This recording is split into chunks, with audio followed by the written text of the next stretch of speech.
دل نے جو دیکھا جھوٹ نہیں دیکھا۔ پیغمبر اسلام سیدنا علیہ الصلاۃ والسلام کو اللہ نے ایسے وقت میں اپنے حضور طلب فرمایا جب روئے زمین پر ان کے لیے عرصہ حیات تنگ کر دیا گیا تھا۔ شہیدی، جانثار بیوی اور شفیق چچا بھی دنیا میں نہیں رہے تھے۔ قرآن میں ارشاد ہے، ترجمہ: قسم ہے تارے کی جب گرے، بہکا نہیں تمہارا رفیق اور بہراہ نہیں چلا، اور نہیں بولتا اپنے چاؤ سے۔ یہ تو حکم ہے جو پہنچتا ہے، اس کو سکھایا زبردست قوتوں والے نے، زور آور نے، پھر سیدھا بیٹھا، اور وہ تھا اونچے کنارے آسمان کے، پھر نزدیک ہوا اور خوب اتر آیا۔ پھر رہ گیا فرق دو کمان کا، میانہ یا اس سے بھی نزدیک۔ پھر باتیں کی اللہ نے اپنے بندے سے جو باتیں کی، جھوٹ نہ دیکھا دل نے جو دیکھا۔ اب تم کیا اس سے جھگڑتے ہو اس پر جو اس نے دیکھا، اور اس کو اس نے دیکھا ہے ایک دوسرے اتارے میں۔ سورہ نجم آیت نمبر 1 سے 13 تک۔ اگلی صبح سیدنا علیہ الصلاۃ والسلام نے جب گزشتہ رات کے واقعات قریش مکہ کو سنائے تو دل کے اندھے لوگوں نے آپ صلی اللہ علیہ وسلم کا تمسخر اڑایا، اور آپ صلی اللہ علیہ وسلم کے گرد جمع ہو کر طرح طرح کے سوالات کرنے لگے۔ رؤسائے قریش نے بیت المقدس کی بناوٹ اور طرز تعمیر سے متعلق سوالات کیے۔ سیدنا علیہ الصلاۃ والسلام نے بیت المقدس گزشتہ رات سے قبل کبھی نہ دیکھا تھا۔ اللہ نے آپ صلی اللہ علیہ وسلم کو سرخ رو فرمایا اور منکرین کے سوالات کا صحیح جواب دیا۔ حضرت ابوبکر صدیق رضی اللہ عنہ سے ایک مشرک نے پوچھا، کیا ایک رات میں کوئی شخص مکے سے بیت المقدس آنے جانے کا سفر طے کر سکتا ہے؟ حضرت ابوبکر رضی اللہ عنہ جو اس وقت تک واقعہ معراج سے باخبر نہ تھے، انکار میں جواب دیا۔ اس پر مشرکین نے کہا کہ تمہارا پیغمبر تو یہی کہتا ہے کہ اس نے راتوں رات مسجد الحرام سے مسجد الاقصیٰ تک اور پھر وہاں سے آسمانوں تک کا سفر کیا ہے۔ سیدنا ابوبکر رضی اللہ عنہ نے فرمایا کہ میں نے حضرت محمد رسول اللہ صلی اللہ علیہ وسلم کی حق گو زبان سے اگرچہ یہ بات ابھی تک نہیں سنی، لیکن جیسا کہ تم کہہ رہے ہو کہ یہ ان کا بیان ہے تو میں تصدیق کرتا ہوں۔ حق بات کہنے پر پتھر مارے گئے۔ واقعہ معراج کے بعد سیدنا علیہ الصلاۃ والسلام نے تبلیغ کے لیے مکے کے قرب و جوار کی بستیوں کا انتخاب کیا۔ آپ صلی اللہ علیہ وسلم طائف تشریف لے گئے۔ وہاں آپ صلی اللہ علیہ وسلم کے دادا عبد المطلب کا چچا زاد بھائی عبد یلیل سکونت پذیر تھا۔ جب اس کو پتہ چلا کہ سیدنا علیہ الصلاۃ والسلام اس سے ملاقات کرنا چاہتے ہیں تو اس نے ملنے سے انکار کر دیا۔ سیدنا علیہ الصلاۃ والسلام نے طائف کے سرداروں سے ملاقات کی اور انہیں حق اور صداقت کا پیغام دیا، لیکن انہوں نے حق و صداقت کا پیغام قبول کرنے سے انکار کر دیا اور آپ صلی اللہ علیہ وسلم کے پیچھے وہاں کے اوباش لڑکوں کو لگا دیا، جو آپ صلی اللہ علیہ وسلم پر آوازیں کستے، تالیاں پیٹتے اور گالیاں دیتے تھے۔ انہوں نے اتنے پتھر مارے کہ آپ صلی اللہ علیہ وسلم کی نالین مبارک خون میں بھر گئیں۔ جبریل امین حاضر ہوئے اور کہا کہ اگر آپ صلی اللہ علیہ وسلم اجازت دیں تو بستی والوں پر پہاڑ الٹ دیے جائیں۔ رحمت للعالمین صلی اللہ علیہ وسلم نے فرمایا، میں مخلوق کے لیے زحمت نہیں رحمت بنا کر بھیجا گیا ہوں۔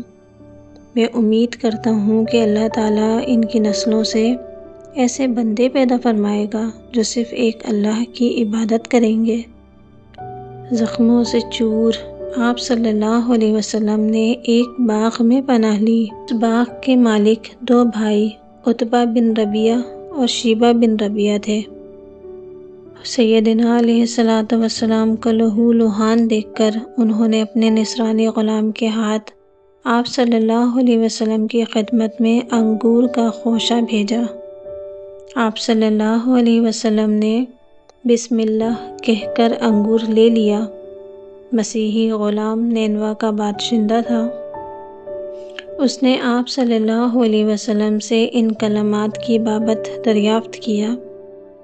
آپ صلی اللہ علیہ وسلم نے فرمایا، تم میرے بھائی یونس بن متا کے شہر کے رہنے والے ہو، بھی میری طرح خدا کے پیغمبر تھے۔ یہ سن کر ابن ربیعہ کا غلام عداس آپ صلی اللہ علیہ وسلم کے قدموں میں جھک گیا۔ عداس نے کہا، اگرچہ میرے آقا عتبہ نے مجھے یہ کہا ہے کہ آپ صلی اللہ علیہ وسلم کو انگور پیش کروں، میں جانتا ہوں کہ وہ آپ صلی اللہ علیہ وسلم کو اس باغ میں پناہ نہیں دے گا۔ میں اتنا ضرور کر سکتا ہوں کہ لوگوں کی نظروں سے بچا کر آپ صلی اللہ علیہ وسلم کو طائف سے باہر لے جاؤں۔ مسیحی خدمتگار عداس نے اپنے وعدے پر عمل کیا، اور جیسے ہی رات گہری ہوئی پیغمبر اسلام حضور علیہ الصلوۃ والسلام کو طائف کے شہر سے باہر لے آیا اور بولا کہ برگزیدہ بندے، اس شہر سے دور نکل جائیے کہ یہاں کے لوگ آپ کی جان کے دشمن ہیں۔ حضور علیہ الصلوۃ والسلام صحرا میں پیدل چلتے ہوئے ایک ایسی جگہ پہنچے جسے بطن نخلا کہتے تھے۔ سما تھا اور ساری کائنات خاموشی میں ڈوبی ہوئی تھی۔ وہاں پہنچ کر پیغمبر اسلام حضور علیہ الصلوۃ والسلام نے انتہائی سوز و گداز کے ساتھ قرآن کی تلاوت شروع کر دی۔ جنات نے جب سوز و گداز سے بھرپور نورانی آواز میں قرآن سنا تو ان کی ایک جماعت حضور صلی اللہ علیہ وسلم کی خدمت میں حاضر ہوئی اور اسلام قبول کیا۔ قرآن پاک کی 46ویں سورہ میں ارشاد ہے، ترجمہ: اور وہ وقت آن پہنچا جب ہم نے جنوں کی ایک جماعت کو تمہاری جانب بھیجا تاکہ وہ قرآنی آیات کو سنیں، اور جب وہ حاضر ہو گئے تو انہوں نے ایک دوسرے سے کہا کہ خاموش ہو کر سنو۔ پھر وہ اپنی قوم کی طرف عذاب سے ڈرانے والے بن کر پلٹے۔ سورہ احقاف آیت 29۔ زخم جسم، بھوک سے نڈھال اور خستہ حال محمد صلی اللہ علیہ وسلم طائف کے شہریوں سے مایوس ہو کر مکہ لوٹ آئے۔ حضور صلی اللہ علیہ وسلم نے یہ جان لیا تھا کہ طائف مسلمانوں کی پناہ گاہ نہیں بن سکتا، لیکن کسی قبیلے سے منسلک ہونا ضروری تھا۔ انہوں نے قبیلہ زہرہ کے سربراہ اخنس بن شریق کے پاس پیغام بھیجا کہ وہ اس سے حق جوار چاہتے ہیں۔ اخنس بن شریق نے جواب بھجوایا کہ اگرچہ اس کی یہ خواہش ہے کہ وہ محمد علیہ الصلوۃ والسلام کو جوار یعنی پناہ دے، لیکن وہ ایسا کرنے سے معذور ہے کیونکہ اس نے قبیلہ قریش کے ساتھ معاہدہ کر رکھا ہے۔ صلوات والسلام نے سہیل بن عمرو کو پیغام بھجوایا اور اس سے کہا کہ وہ انہیں اپنے قبیلے میں جگہ دے۔ سہیل بن عمرو قبیلہ قریش سے دور پرے کا تعلق رکھتا تھا، لہٰذا اس نے بھی حضور صلی اللہ علیہ وسلم کو پناہ دینے سے انکار کر دیا۔ مطعم بن عدی نے سیدنا علیہ الصلوۃ والسلام کے پیغام کا مثبت جواب دیا اور اپنی قوم کو جمع کر کے ہتھیار باندھے۔ حضور علیہ الصلوۃ والسلام مکے میں داخل ہوئے اور مسجد الحرام میں حاضر ہو کر طواف کیا۔ بن عدی اپنی سواری پر سوار تھا۔